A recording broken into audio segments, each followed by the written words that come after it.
We walk into this party, there's music playing, I look over, and the DJ behind the table is Stu, the professor I had my freshman year. And now, I've gone into radio, I'm at ESPN, and I went up and I said, it was your comment on day one of this freshman 100 level course. Do you get people that do the radio voice? Do you get that? Of course, and then I hold my hand up to my left ear, and I drop down a couple of decibels, and and okay, where's your phone? Where's your phone? I can record your greeting for you. Yes, I work at ESPN, but it's not who I am.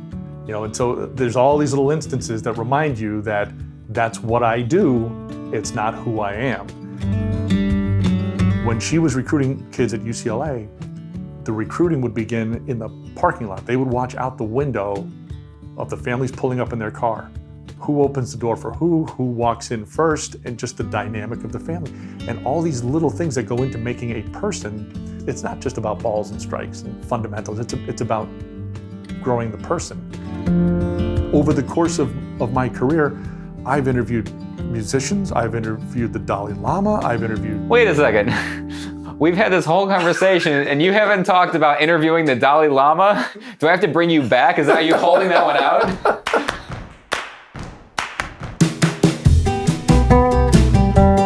Hey, Brian Miller here, and welcome back to One New Person, the show where we take a closer look at chance encounters to remind ourselves that every interaction is meaningful and every person we meet is important. Today's guest is one of the most recognizable voices in sports. But even his diehard fans wouldn't know it if they were standing in line next to him. For over 2 decades, Jay Reynolds has anchored ESPN SportsCenter radio. We met years ago when his kids signed up for a community magic class I was teaching, and we've been friends ever since. In this episode, Jay opens up about what it's like to be a famous person who rarely gets recognized in the real world. How he went from being an average but passionate athlete as a kid to a renowned career in broadcast sports journalism. What coaching youth athletics taught him about life, parenting, and education, and how to connect with millions of listeners you can't even see as if they're the only person in the room. This conversation is full of wild stories and a lot of laughs. Remember to subscribe via your favorite podcast streaming service at onenewperson.com and share the episode with your sports friends on social media using hashtag OneNewPerson, all spelled out, so we can find you and thank you. Now please enjoy my chat with Jay Reynolds. You're listening to the One New Person podcast. All right, Jay, thanks so much for being here today. I really appreciate it. Glad I could be here, Brian. Do you remember how we actually met? It's a chicken and egg thing. I don't remember if my kid took a magic class from you first and then we met when you were doing close-up magic, or if it was the reverse and I saw the magic first and said, oh, you should take lessons from Brian. So I'm having the same chicken egg, and I was hoping you would have an answer. I can't remember if you saw me doing magic at a local restaurant, but you know what I do remember is I remember that I was doing magic at a fundraiser that you were emceeing. Do you remember that? That came about because I knew you. Yes. Okay.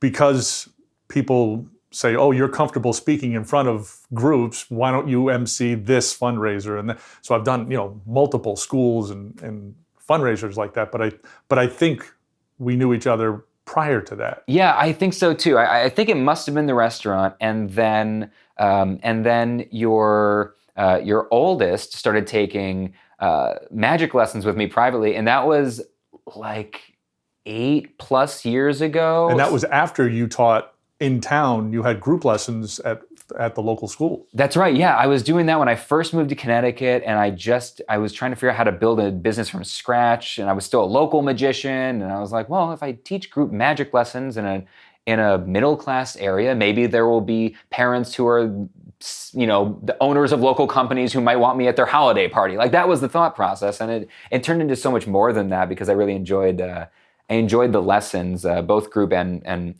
privately.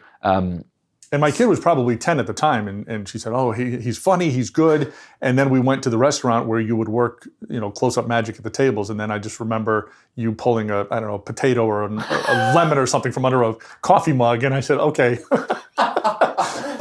Now I see what you're talking about. I was still using a potato. Yeah, I was pulling a potato out of a cup at restaurants. That's too funny. So we may come back to that, but why don't we back up for a second, because you had mentioned because you're comfortable speaking in public. So even though I record my intros after the fact, so our folks listening will have already heard your background from me, why don't you answer this question?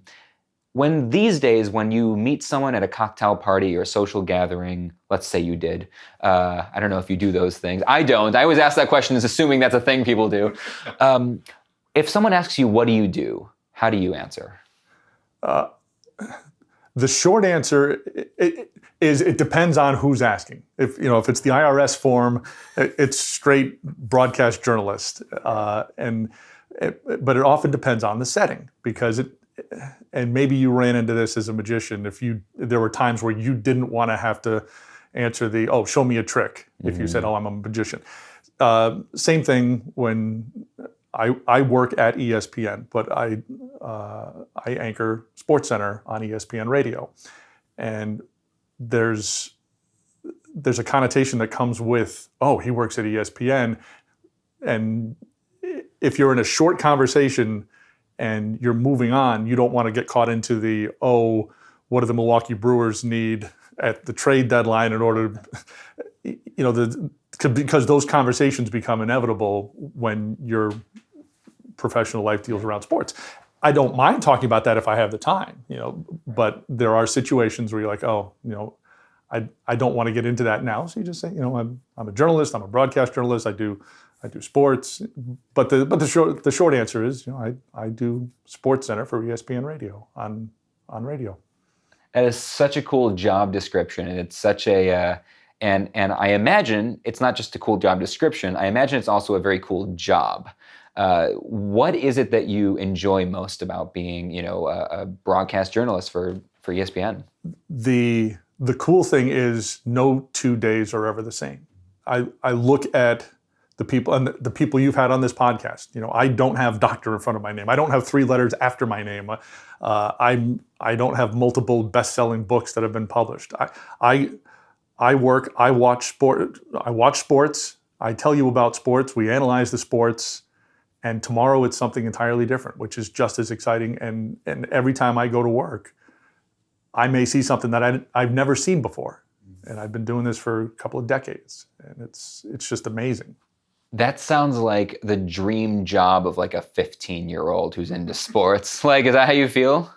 Of course. You sit there, and to paint the picture, I sit in a studio that has a dozen large TVs in it, and I watch, depending on the season, basketball, baseball, football, hockey, curling. And I watch those sports, and then we talk about them. And it's... That's so cool. I love that the job description is I watch sports and then we talk about them. But there's let's dig into that a little bit, because I'm guessing that's a funny and cute, quick way to describe what you do. That's probably gets a big laugh at parties and when you tell it quickly like that. But let's dig into that a little bit. I'm guessing, I don't really know, and I'm sure many of my listeners don't really know the nitty-gritty of what goes into that. Is it live? Is it research? How much of the statistics do you need to know? Do you have different people that do the stats, that feed you research? Take me through that. We are blessed at ESPN to have an incredible research department. Whether you see somebody on TV, whether you hear somebody on the radio, yes, they're the ones that you hear and you associate with what you're, in my case, listening to on the radio on a nightly basis. But the people behind the scenes, it's like any other medium, whether it's a newspaper and you've got hosts of reporters, or a magazine with photographers and editors and the behind the scenes staff. It's the same thing with radio and TV. The number of people behind the scenes that make us look and sound good is incredible. And yes, we have a research department that is second to none at ESPN. So I mean, they make us sound really good. But yes, we go there every night, and we're spending a few hours before we actually hit the air doing research and writing and all that goes into a show. And are you still doing the all night? Yes, the show airs from 1 to 5 a.m. And so the show's on at 1, and you're doing at least 3 hours of prep. It's so crazy that you do 1 to 5 a.m. Who's listening at 1 to 5 a.m. apart from occasionally me, because I think it's funny to hear you on my way to an early flight?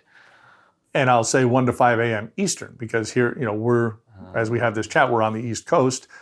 It's obviously 3 hours earlier on the West Coast. People in Alaska, and the way that media has changed in the past couple of decades. Now, with apps and online, you can be listening anywhere. So it just happens to be East Coast time, 1 a.m. is when we're on, which is, for the most part, as games are finishing up, especially West Coast games, baseball, basketball, hockey, now that's when everything's finishing up and people are driving home from games or ending their evenings. And so those people who are sports fans are up either watching or listening at that hour. How do you get from being a kid who's into sports, and maybe let's even back up a little bit further than that, I assume you were an athlete. I grew up playing youth sports as anybody else, in-season sports. Now, in this day and age, kids specialize a lot earlier than they did when you and I were growing up. But, I played soccer in the fall, baseball in the spring, played a little bit of CYO basketball. Never an outstanding athlete, but I loved it. And as a kid, I would always say there's really two types of sports fans when you're a kid. There's the one who reads the back of the baseball cards and memorizes the statistics, and the one who watches somebody on TV and says, "Oh, I want to go out in the backyard and try and replicate that play or that dive or that swing." And I was the latter. I wanted to go out and just play.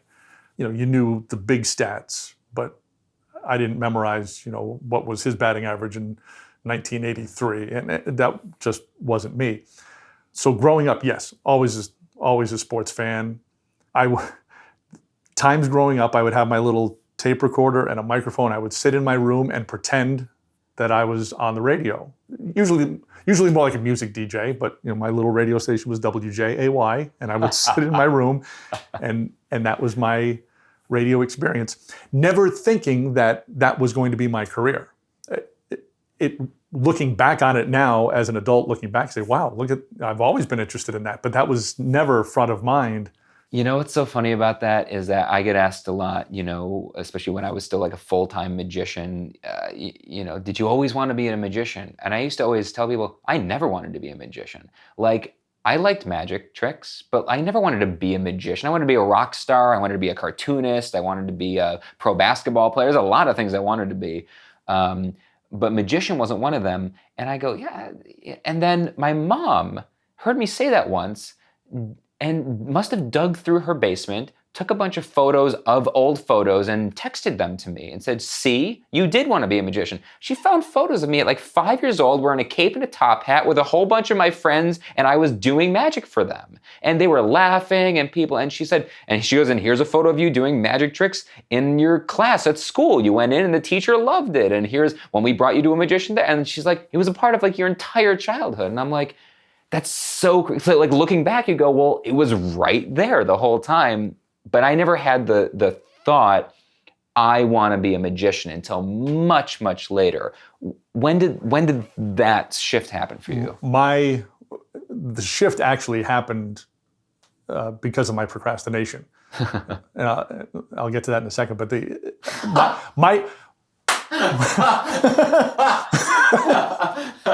that was unintentionally very funny. Okay. Pun intended. My parents kept a lot of the stuff I did in school, and at some point, I think it was early in high school, you do one of those career evaluation things. You fill out the form and you color in the bubbles, and it tells you what you're supposed to be.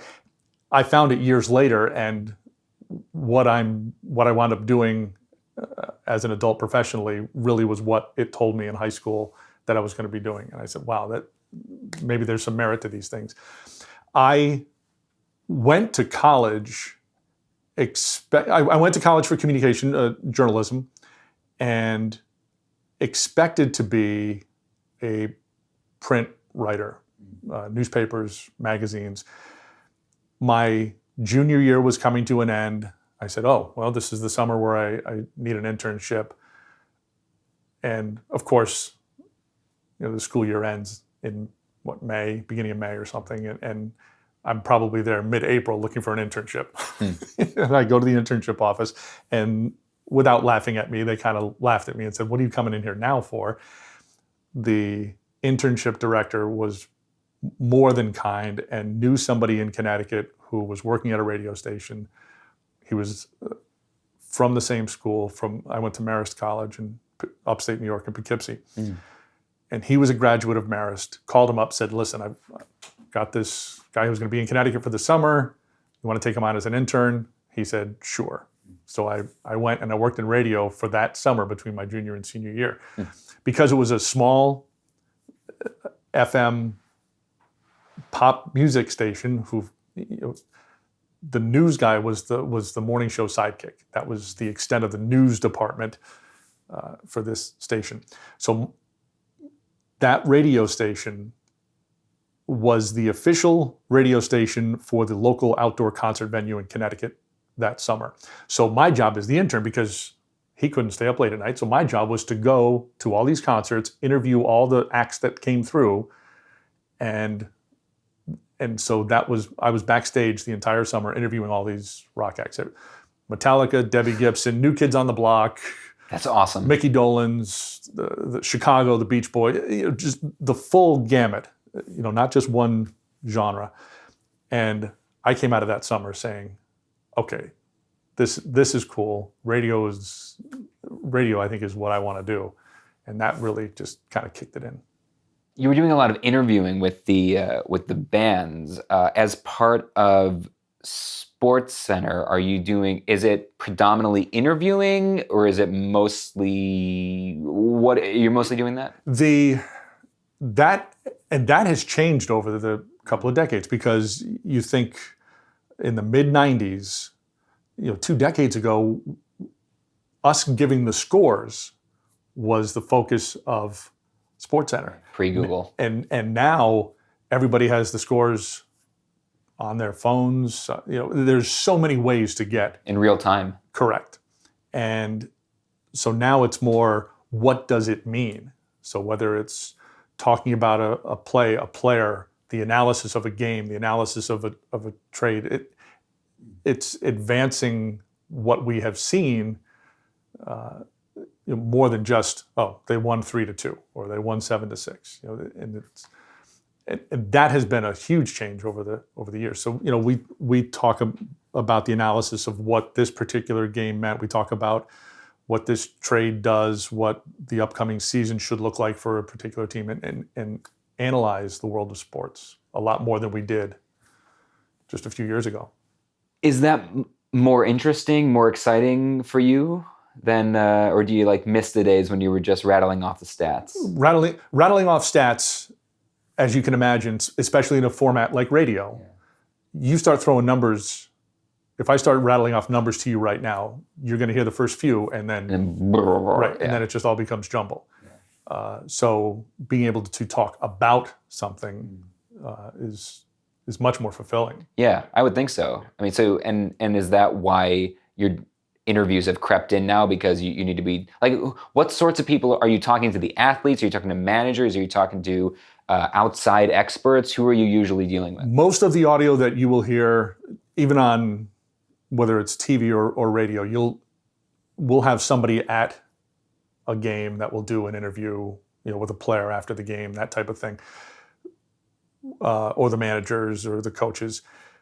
And then when we're putting together a show, you're looking more breaking down different aspects of the game or a season. And so you're talking to usually local reporters, whether it's somebody from a local paper, a local radio station, local TV station, to get more of a flavor of, because generally we're not there. We're we're located in ESPN's in Central Connecticut, and we're sitting in a studio, like I said, watching multiple TVs.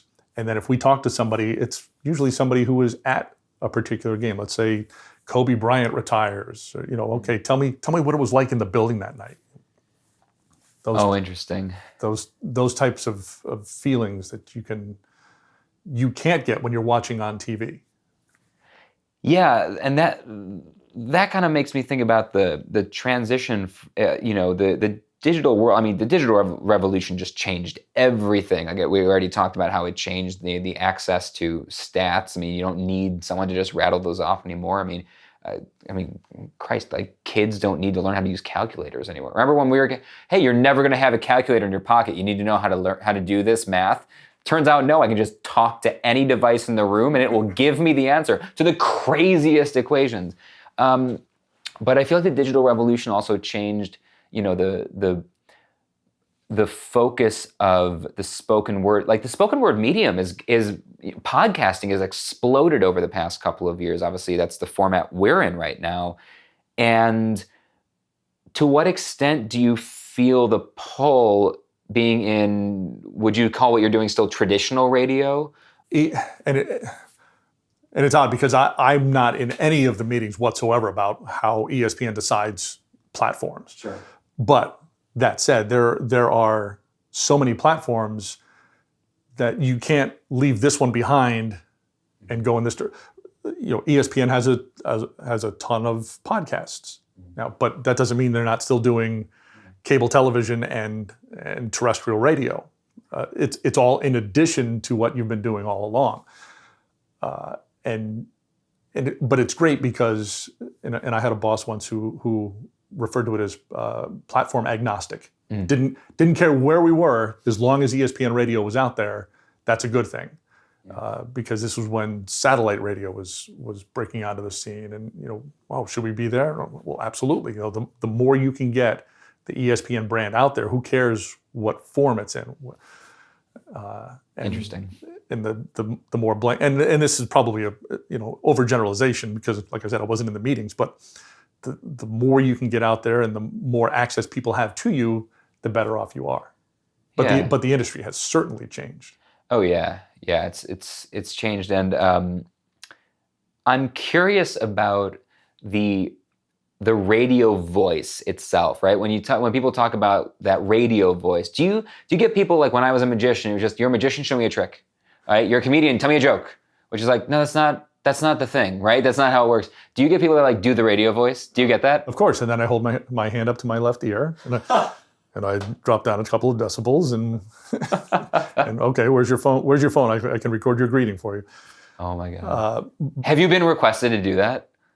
To record, not from a stranger, from someone? but yeah, it doesn't happen on a regular basis. But I will, people will tell me that my voice in everyday life is different from the broadcast voice. I've had my kids come and sit in the studio when I do a show, and they say, "Wow, Dad, you sound so different." And I don't think of it. It's what I do. You turn the mic on, you start talking, and that's I had a friend from college who had about a 50-minute drive to and from work every day, and he would listen every night and didn't realize that it was me until I happened to mention our alma mater. I mentioned Marist College basketball at some point, and it clicked in, Jay Reynolds, and he called me up, and I said, I was your roommate. But he never made that connection, and It is a different voice, for the record. I mean, I've been driving to the airport at 3 a.m. and I remember, especially when we first met, and we started seeing each other on a more regular basis, and I discovered that there was one day I remember I was driving to the airport at 3 a.m. for a 4:30 flight or something like that, 5 o'clock flight, and I went, I bet Jay's on right now. And I don't use the radio. I listen to my own curated stuff. I'm not a radio guy, I never have been. I like to know exactly what's on and what's coming next. And so I listen to my own playlists and podcasts. And so I turned on the radio, I had to figure out how to use it, and finally found it. And there you were. And I had a moment where I was like, I think that's him. Is that him? I think that's him. So it is a different voice, and I don't know if it's that you go into a different voice, or if it's just the way it's transmitted over the airwaves, or just the way you listen to the radio, your brain just is tricked into thinking this is now radio and it's not real life. Maybe we have so many researchers that give us information that we can use to make us sound really good. Maybe the engineers have boosted the bass, so let's make him sound really good. But I can remember being a kid and listening to the radio, and you're always picturing what this person looks like. There's that hidden part of it where you're imagining what the person you're listening to looks like, and then so often you meet the person or you see them and you say, wow, that voice comes from that person. They don't look at it. That's for me the amazing thing with voice actors. I'm obsessed with voice actors, and I love the art of that, because they can be any person who looks like anything, can be anybody they want in voice acting, because it's a cartoon. They're just, as long as they can manipulate their voice, and a young person can play an old person, and all these different things. Do you feel like you're predominantly on the radio? Do you ever do video segments? Are you ever on video, on camera for them? No, it's all audio. Okay, so when have you ever had that happen to you? If people meet you and be like, you don't look like what I thought you would look like. I think that's happened a couple of times. I remember being on the West Coast once where I met somebody at a state park or a national park, and he met me, and because he listened every night, and he was surprised by what I looked like. There've been a couple instances where, and it does not happen often, because sports radio is media now is a very niche market, and sports radio is part of micro that. Markets, yeah. So it's rare that somebody will recognize your voice, but I have had that. I've had that happen. So it's make you feel like a rock star, or is it just weird? I've heard you talking in my ears. I had somebody recognize me once for my voice, and I started getting that feeling of, oh wow, this is cool. We were at a playground with the kids, and my wife and I were talking, and there were a couple of moms playing with their kids. They had a play date, and they overheard me talking, and one of them said, I recognize your voice.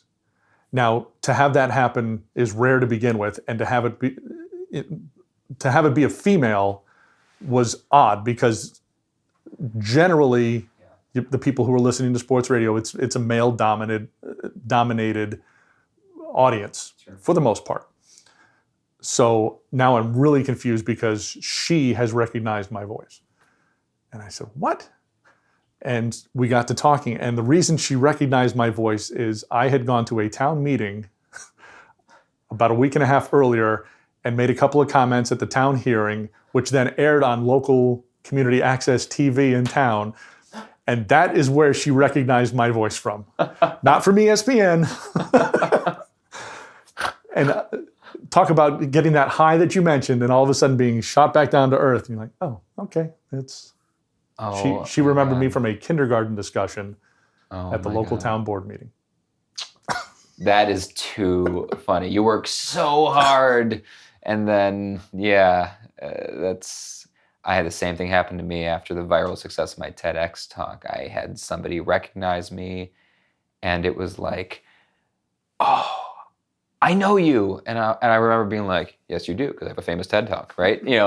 And they were like, I saw you did a card trick at Applebee's like 10 years ago. And I was like, oh, okay, I'm glad you enjoyed it and remembered it. Like, hey, how about that? But where's the 3 million people that saw my TED talk? Right, I've met one of them. Yeah. So. And it gets to the point of one thing that I have grown into as an adult and having a family is that, yes, I work at ESPN, but it's not who I am.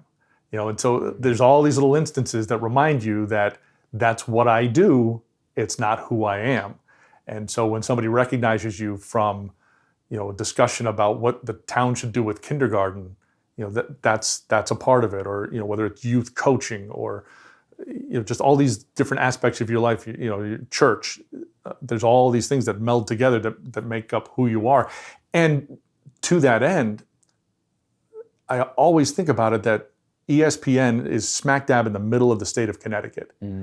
And unlike other networks that might be in New York or Los Angeles or Chicago or Dallas, we're in central Connecticut. And so when I walk out the door at the end of the show and I get in my car, I'm in suburban Connecticut. Right. Here, you come out of the worldwide leader in sports, this huge network, and you're just in suburban Connecticut, and it's two totally different worlds. But it's a great feeling. You were just talking about, what you do. It's just what you do. It's not who you are with your work. I almost feel like, I kind of wonder, do you feel like more who you are is actually the youth sports and the guy who speaks up at the local kindergarten meeting and the guy, like you're probably more likely to be recognized in the grocery store for just being a guy around town than you are for ESPN when you're here. That's absolutely true, yes. Yeah. And I'm proud of what I do professionally. I wouldn't trade a day of it, and I started at ESPN in 1996. It's incredible. So it's been over 2 decades, and I absolutely love it. And having the show on at night when I'm on gives me the opportunity to be really involved in the community, whether it's at the elementary schools when the kids were growing up, volunteering there, or being a sports coach for soccer, basketball, softball, baseball, you name the sport, and I was involved with the kids. And because of the hours that I do work, it really opened up the door to be able to do those kind of things, which, yes, has, I think, impacted a lot of the kids that we've coached over the years. And it's cool to have that impact on people one-on-one, because when you're doing radio, you're talking one-on-one, air quotes, to somebody, even though you're going out over 500 some odd regular radio stations, Sirius XM, the app, whatever the medium is that ESPN is going out over, and you're talking to multiple people at one time, but it's still a very one-on-one, and it's a very personal relationship. If you're listening to the radio or this podcast, it's a one-on-one discussion that we're having, and yet it's for the masses. But I never see those masses. Whereas when you're involved in the community, regardless of what it is, youth sports, whatever, there's that personal connection that you're having with somebody that can grow over the years, and it's a fantastic feeling when you see somebody develop into a young adult. Well, I mean, I don't know how much you're willing to, so you can stop me if you don't want to. Some people have a hard line about talking about their personal family when they come on shows like this. But staying generally, kind of vague here, it's been such an honor, because I got in with your family and became kind of this kind of coming in and out of your family for now. Since, like you said, your oldest was probably about 10, and the younger would have been 6 at the time. Would have been 6, yeah. And having spent the last 8 years essentially being a part of their lives, even kind of from afar, but then not even from afar anymore. Because I don't have kids, I've never experienced that. Your kids are the first time I've ever really experienced that. Watching someone grow and develop and change and find out who they are and test this and fail at that and survive things. And it's one of the reasons when, my wife and I recently decided we wanted to buy a house and settle, we decided to settle in this community because, communities like this have that as a part of them. Do your kids think it's cool what you do? Yes. Here's a good story, because every year ESPN has a company picnic, and what ESPN does, and it's a fantastic event.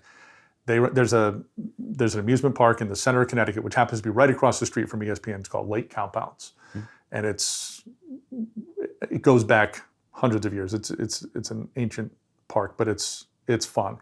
ESPN invites all its employees and their families to spend a day there at the end of summer, and it's only ESPN employees. It's a tremendous event. Our kids love it. One of the first times that I can remember taking the kids there when they were cognizant of what was going on around them. We were getting out of the car, we're putting sunscreen on them in the back of the SUV, and two teenagers walked behind the car, and one said to the other, we might see some famous people here. And my youngest said to my older child, famous people? You mean like Mr. Burr, who happened to be a neighbor of ours who also worked at ESPN at the time? And here's their father who's on hundreds of radio stations and satellite radio every night, and they think that our neighbor is famous, but not Dad. He's Dad. And again, just that shot to the ego. You're like, yeah, yep, just like Mr. Burr. And Mr. Burr is now at the Golf Channel doing quite well for himself. Oh, good. Yep, and we see him all the time on TV and still friends. But yes, that was another one of those moments that I said, well, yep, my kids like what I do.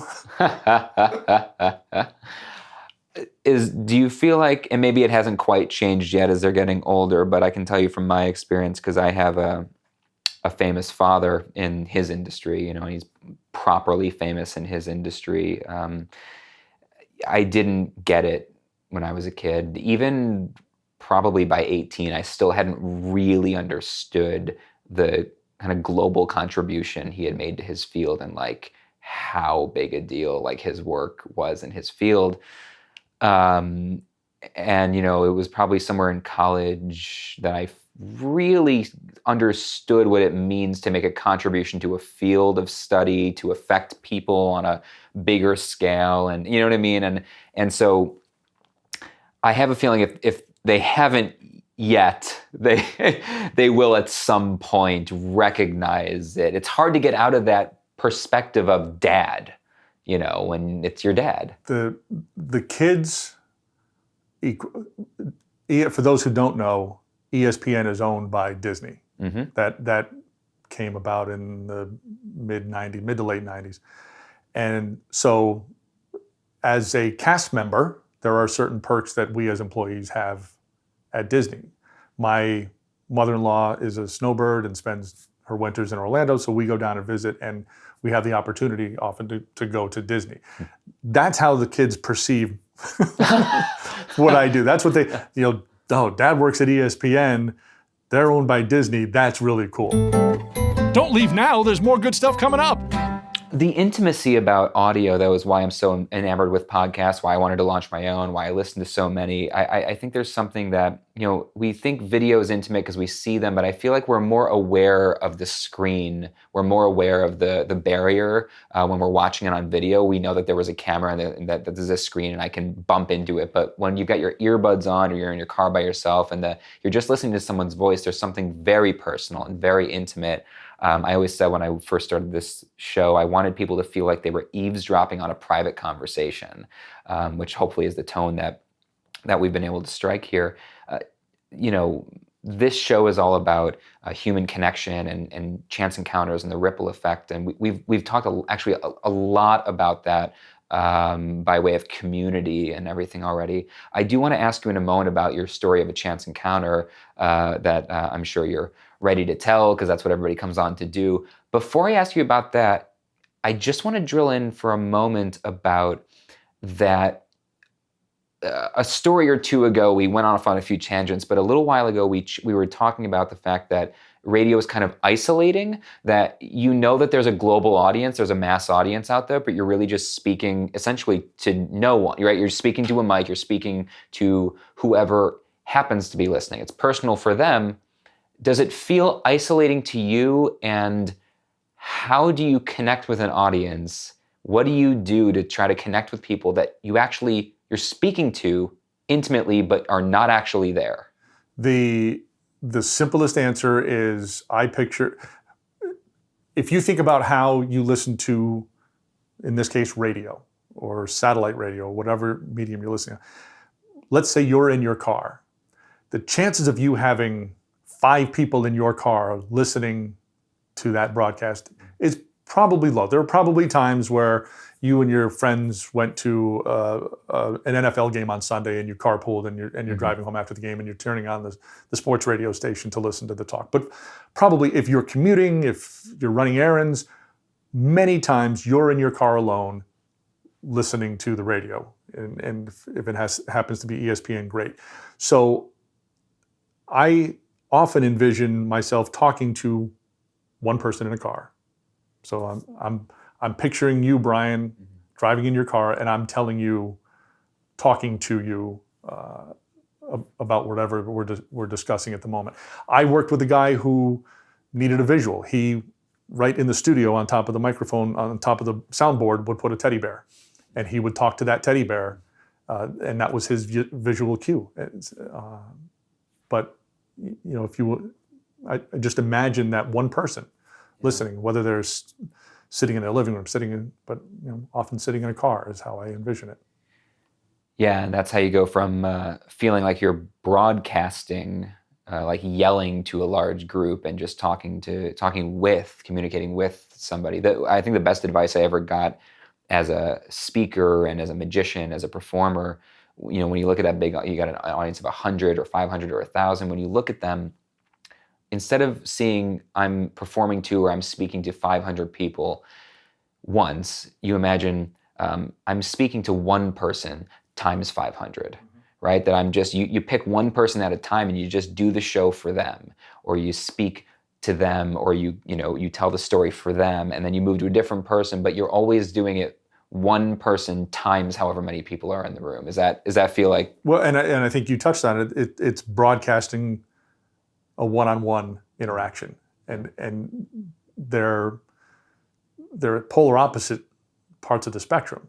Broadcasting one-on-one conversations, which I think is different between radio and a medium like television, because the camera's there, and I think there's an expectation that there's more than one person on the other side of this television watching whatever we're doing, as opposed to radio, which is a much more intimate medium. So. Yeah, I mean, literally, even if you've taken a more recent example of David... And I think radio's a much more immediate medium too. Yeah. That's not just the one-on-one part, but it's what's happening now. Whereas televisions can be a little more extended, evergreen, especially with some of the obviously the programs as opposed to news. But radio is now in the moment and one-on-one interaction. Have you seen on Netflix David Letterman's new show? It's I've seen clips of it. I've seen clips of it. I have not watched. It's excellent. I wasn't a huge Letterman fan when he had his famous show, but I'm actually a much bigger fan of him now that he is playing less of a character and he's just being David Letterman. He's like just a magnificent interviewer, conversationalist, and this new show is definitely worth checking out. But what I was just thinking as you were saying that was, when I'm watching it, if I'm sitting on my couch, even if I'm by myself and I'm watching it on Netflix, I don't feel like I'm part of the conversation. I don't feel like I'm in the audience. I feel almost voyeuristic. I feel like I'm watching these two people have a conversation, almost like I'm spying on them. But I bet if I were to turn the screen off or just listen to that conversation, if it was a podcast form, and it may be somewhere, if it was just the audio in my ears, I bet it would feel like I was sitting right at the table with them and I just wasn't actually... And I was just listening instead of speaking, and that they were having that conversation sitting with me. So I love the audio medium. And if you think about the ends of shows, the conclusions of shows, like Casey Kasem, keep your feet on the ground, keep reaching for the stars. Yeah, I had a friend who would close out the show with, and this may be paraphrasing, but it was to thank the listener. Thank you for being here. Otherwise, it would just be two guys in the studio talking about sports. Two guys in a room talking about sports. Yeah. And almost like that Letterman-esque thing that you're eavesdropping on a conversation. Might have, if you've got multiple hosts on a show and there's just a couple people talking about the sports, and now you're eavesdropping on that conversation, and that can be magical. if the pairing's right. You're listening to the One New Person podcast. Tell your friends. Let's, if you got a story of a chance encounter, we're dancing around connections and connecting with people. I don't know if it's personal or professional. What comes to mind? When I was a freshman in college, and again, I had radio in my mind from my childhood when I would pretend in my room to be a DJ on a radio station. But again, I went to college for journalism, and radio really wasn't top of mind. Freshman year, I was taking a 100 level broadcasting course, which happened to be taught. The adjunct professor at the time was also the morning show host on one of the stations in the Hudson Valley of New York. And when you're a freshman at school, you're not necessarily ingrained in that community. So, I knew who he was, but I didn't grow up there. So he wasn't as big to me as he was to some of the other people in the community. His name. First day of class, we're going around the classroom, introducing ourselves, telling a little bit about ourselves. And he got to me. I introduced myself. I have no idea what I said. And his response was, "You've got a great voice for radio. Have you ever thought about radio?" And here I'm a freshman in college, just taking this course because I have to for my major. Like, no, I haven't really thought about, not really. And then as I started doing some more journalism, and I had the summer where I was doing interviews with musicians, and I still had that in the back of my mind.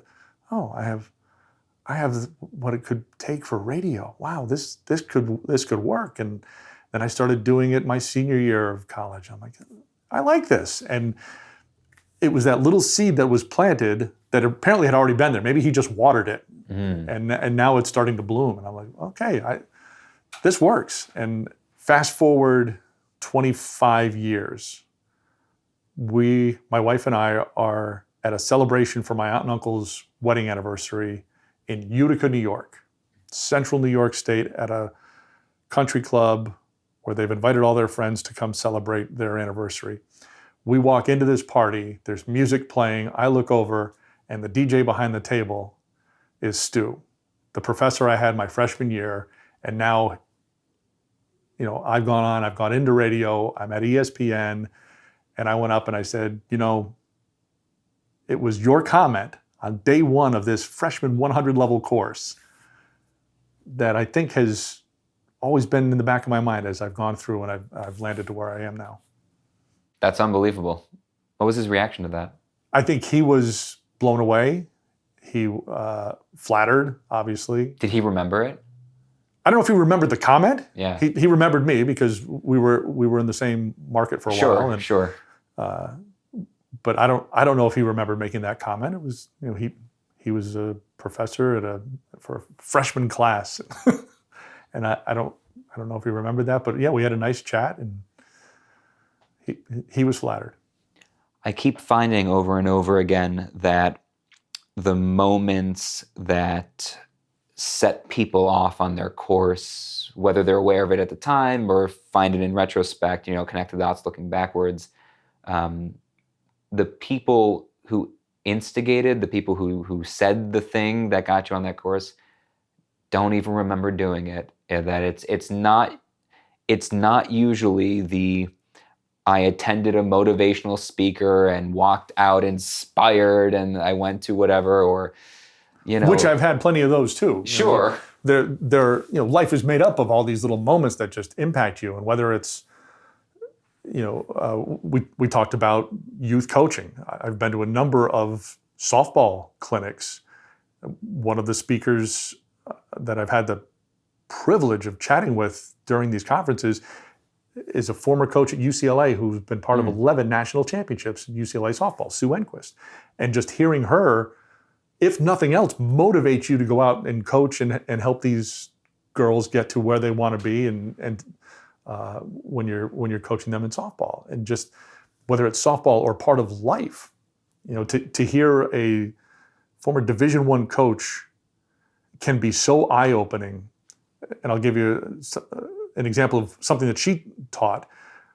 When she was recruiting kids at UCLA, the recruiting would begin in the parking lot. They would watch out the window of the families pulling up in their car. Who opens the door for who walks in first, and just the dynamic of the family. And all these little things that go into making a person, you take back, and when you're coaching, you say, okay, it's not just about balls and strikes and grounders and pop-ups and fundamentals. It's about growing the person, which just falls into this whole sports canopy. But you can get motivated by that. DeWitt Jones, former National Geographic photographer, I remember coming across something of his online. His tagline: "Celebrate what's right with the world." And just that was a chance encounter. I wasn't expecting to see that come through my feed, but just that tagline makes you say, "Oh, okay, let me look at life a little bit differently now." Just all these little moments that lead up to make us who we are. You've come back to it, whether you intended to or not. The youth coaching has come up over and over and over again. It feels like it's a big, important part of your life. What do you hope that your kids, either right now or someday when they're able to, look back and compartmentalize dad apart from the professional and all these other things, what do you hope your kids will take away from you as a parent, as a teacher, as a coach, as a model, in the professional world? What do you hope? What are the values that you're hoping that from your career that they'll take with them? One of the key things that I've grown into as a coach is that it's not always about the game that we're playing right now. It's about developing the person. And whether it's my kid, whether it's somebody else's kid that you've been entrusted with for their 4 years of high school, or I can remember my high school baseball coach, and I still see him from time to time, and I can say, I remember when you told me this, and I still think about that today, decades later. And if I can coach somebody now in high school who a couple of decades from now says, Coach Jay, I remember you saying this, or you taught me about this, whether it's my kid or somebody else's kid, that is so satisfying that you were able to pass on some nugget of information about life that it really makes you feel good. So many of the most important things I learned from my dad are related to sports. It's so funny because I was a decent athlete. Good enough to be on the team, not good enough to play, on the high, that was how I always was. I was good enough to be on the high level teams, the travel teams, AAU teams, but I was good enough to put in if we were up by 1 million points or down by 1 million points. If there was no chance of me affecting the game, I was in. And I've told this story, I think, only once ever before. I think it was in written form on my blog, and I think you'll appreciate this. There was a time when my travel team was at an away game and we were all warming up, and I don't know how old we were, 12 or something, and we were warming up and we were all struggling with this rim. These rims were just they were like bricks, and we were just ricocheting every shot off the rim, and one of our star players, this kid, John, he yelled. My dad was my coach my whole life. He was my coach in everything. And, Coach Miller, dad to me, but Coach Miller to everybody else. Dr. Miller, if you're in the professional world. He had all these different hats. And so John yelled, he goes, Coach, these rims are too hard. And my dad puts up his hands in that universal pass me the ball sign, right? John passes him the ball. My dad catches it, and in one smooth motion just goes right up into the air, lets it go from 2 feet behind the 3-point arc, swish, straight through.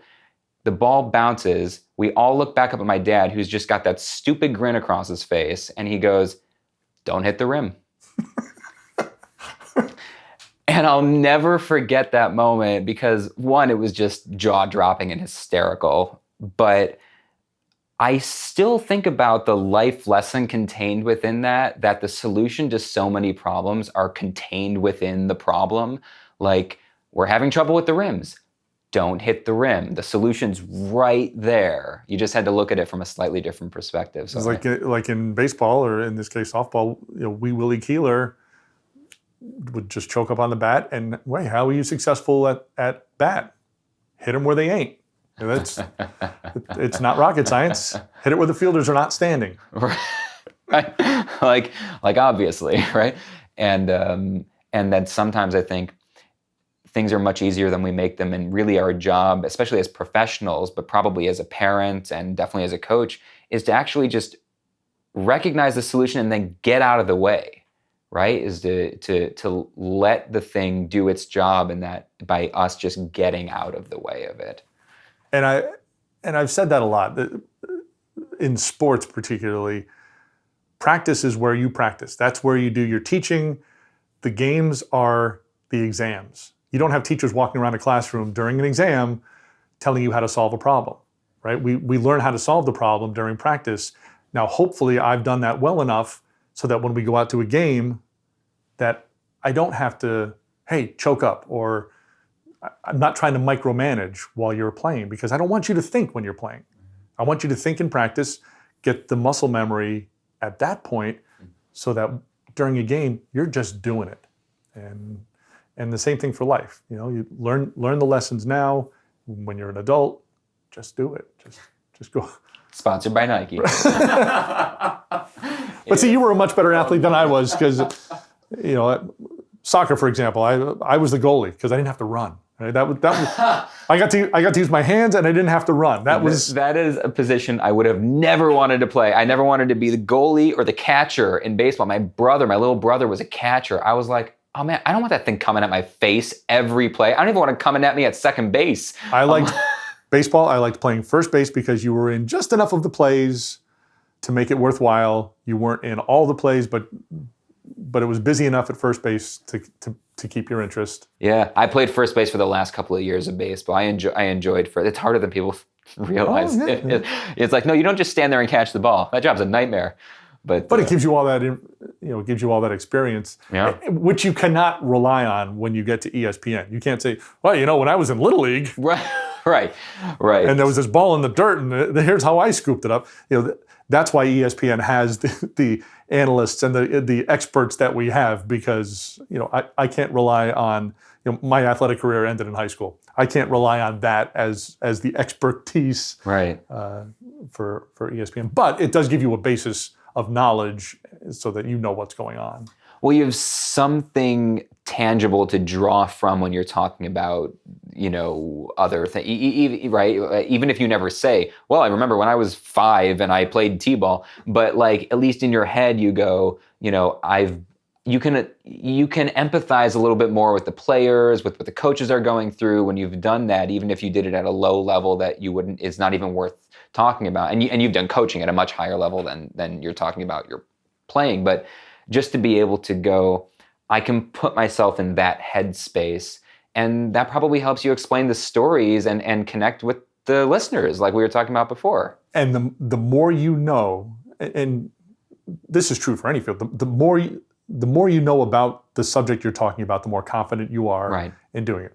When I'm coaching high school softball, you need, any youth sport, for example, you need to know more about that particular sport than the parents of the kids that you're coaching. Or at least make it look like you do, because they'll eat you up if you have to be the smartest person in the room about that particular topic. And same holds true in many regards to being at ESPN. We can't be experts on every sport. Even if you watch TV, there are people who specialize in different sports, and some who do NFL, college basketball, NBA, hockey.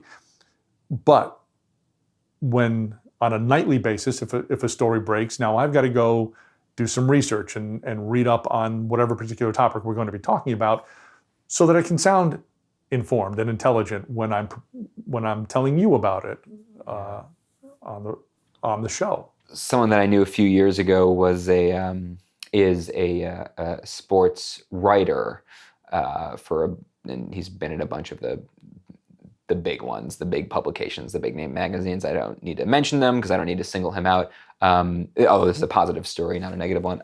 And excellent sports writer, but then he got asked to go cover the Olympics, and it was like dream come true, right? So he gets to go cover it, finds out he's been assigned to curling. He knows, he's like, he was a basketball expert. Like, he was a basketball writer. That's all he did. And he's doing curling, but it's the Olympics. So you go and you do it.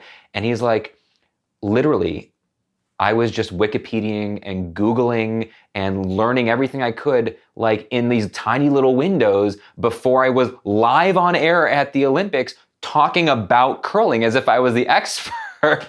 And people were listening to me talk about curling. He's like, it was crazy. But he goes, by the time I was done with the Olympics, I was an expert on curling. I love this sport now.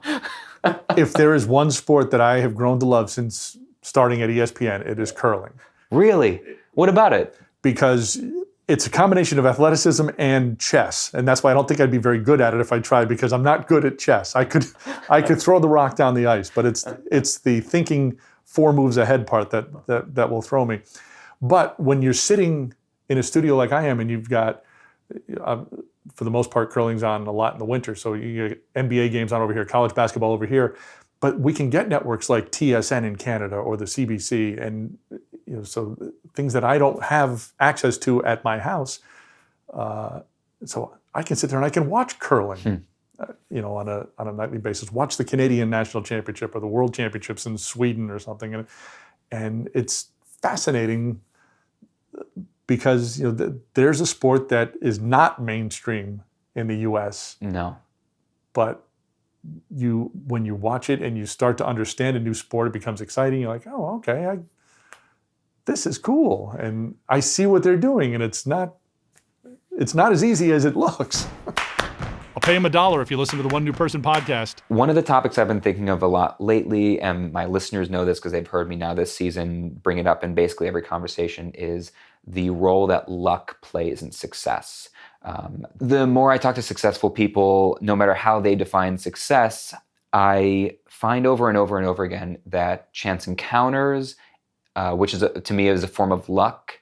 You don't find successful people with an absence of luck, some luck, often a lot of it. Like I find the more successful someone is, it seems like the more lucky they are.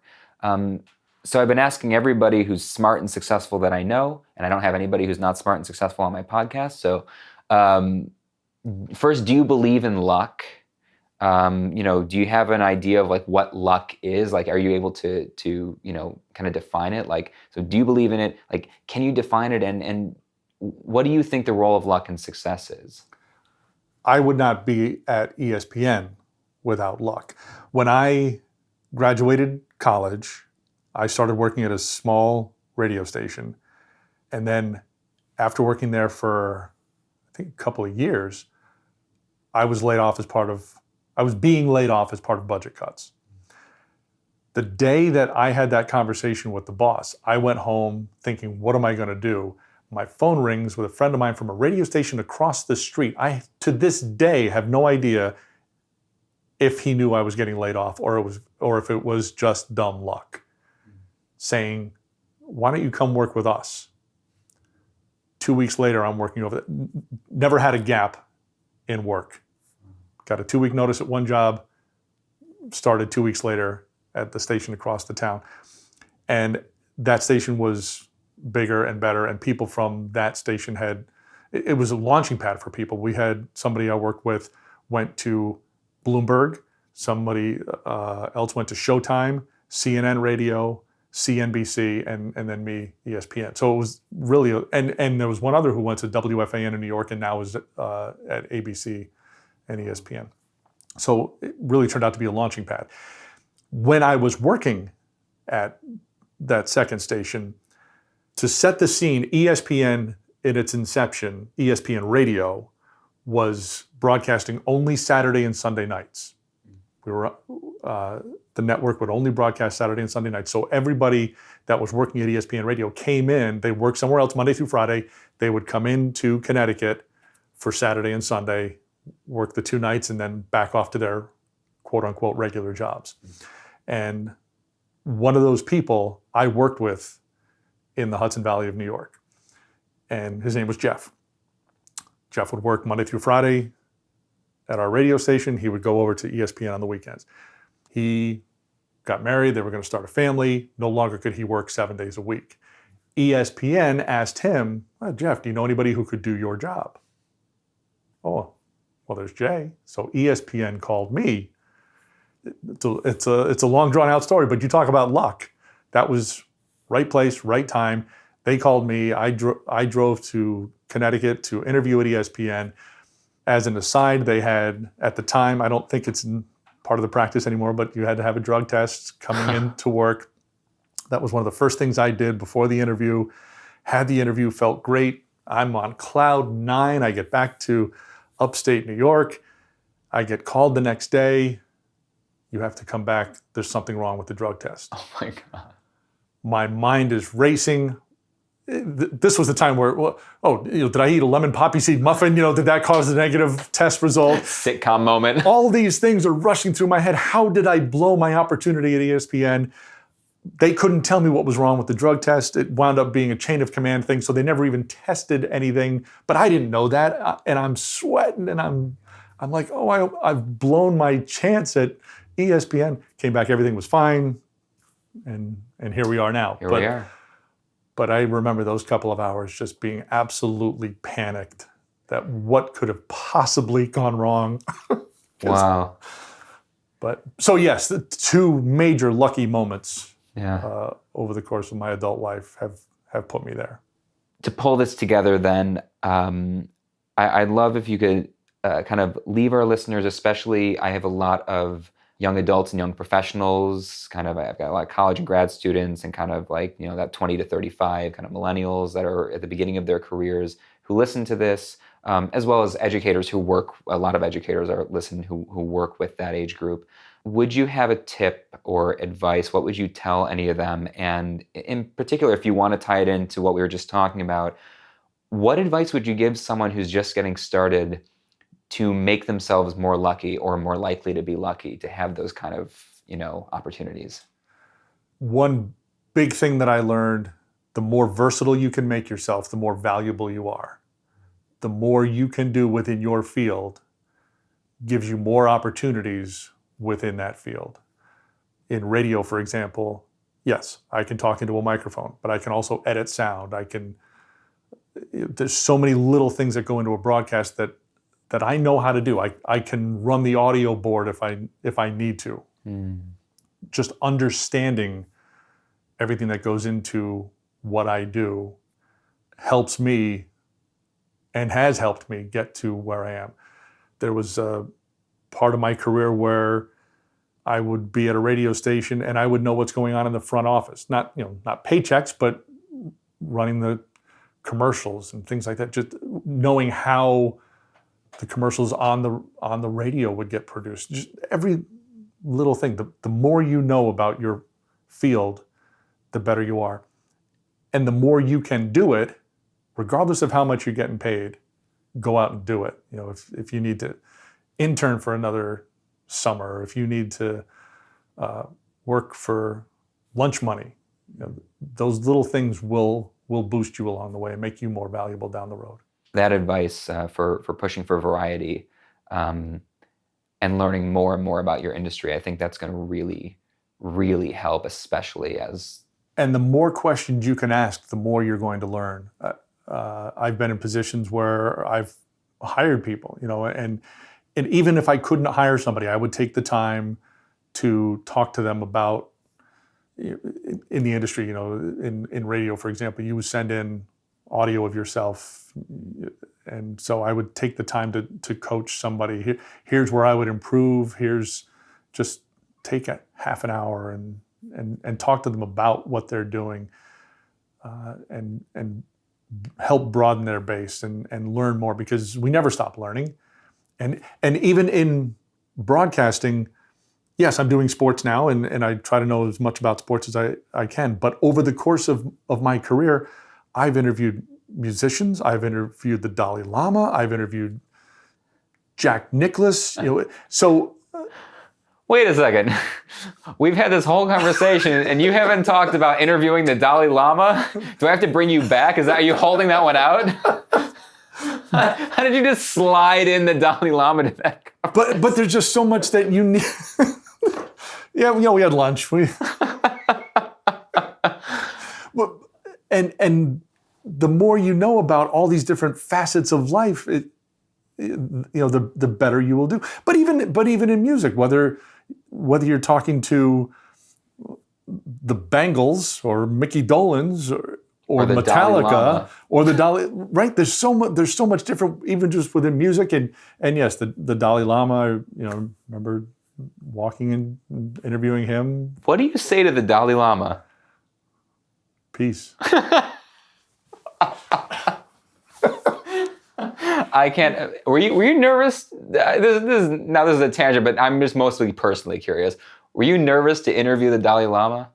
No, he was very calm and welcoming, and there was no anxiety. Huh. We were walking outside in upstate New York, and just in a meadow, a field at this facility, we were walking side by side, and no, there was no anxiety from anybody. It's just a very calm and relaxing atmosphere, and made it very easy.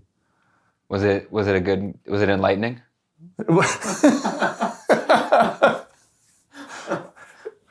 For the listeners, I guess. I was there. I was just curious. Under what context were you interviewing the Dalai Lama? He was making a visit to the Hudson Valley of New York. I don't remember the context of the visit, and I don't remember the circumstances of the world at the time. I want to say it was during the Clinton presidency, but he came in, so we probably talked a few current events and just about life, and it was a relatively brief interview, but still it was. It's wild. It was the Dalai Lama. I mentioned President Clinton. I covered 2 of his presidential visits to the Roosevelt Museum in Hyde Park, New York. No kidding. There's a great video of him and Boris Yeltsin laughing on the steps of the Roosevelt Library, and I was probably 50 feet away at the time. Wow. The two of them were joking, and just some great moments over That's wild. 30 years of radio. Yeah. Any parting advice for students looking to get into broadcast journalism, looking to get into radio in the world, where we're at now in the digital medium with everything kind of in flux? Any parting wisdom in case any of those folks are listening?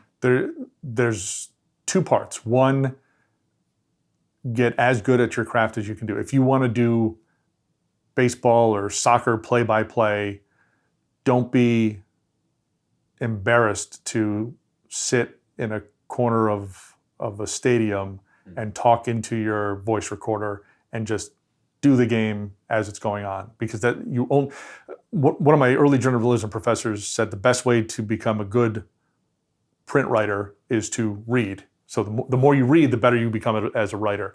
Same thing with broadcasting. The more you listen and the more you do it, the better you become at it. And keep up with the technological advances of the industry.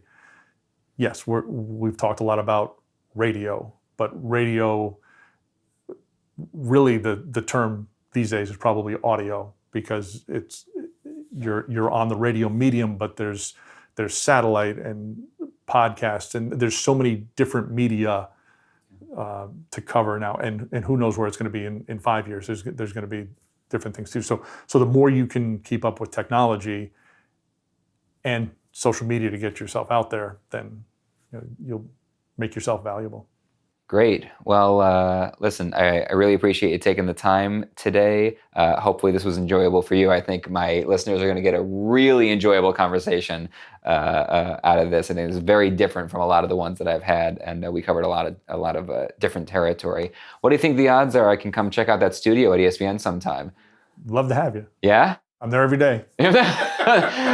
You're there. But how late would I need to be up to make that roll in my pajamas at 2 a.m. Anyway, thank you so much for doing this, and I really appreciate it. That's it? Thanks. That's it. Before you grab your phone and do your best impression of a radio host, here are a few takeaways from this episode. First, what you do is not who you are. It's good to enjoy your job, and hopefully you love what you do, But at the end of the day, it's the impact you make on the people you meet that really matters, more than any title. Second, coaching youth athletics is about growing the person, not the athlete. Might that also be true of leadership in the workplace? And finally, the best job security is to be good at lots of things, instead of great at only one thing. This may run counter to what we've been told for years about niching down, but there's really something to be said for the idea that versatility equals value. Subscribe to the podcast at onenewperson.com for more conversations like this with leaders, visionaries, and all-around great people. While you're there, check the show notes for related links and additional resources from this episode. If you found this or any episode valuable, consider leaving a rating and review on iTunes. It really helps. I'm Brian Miller. This is One New Person, and we'll see you next time.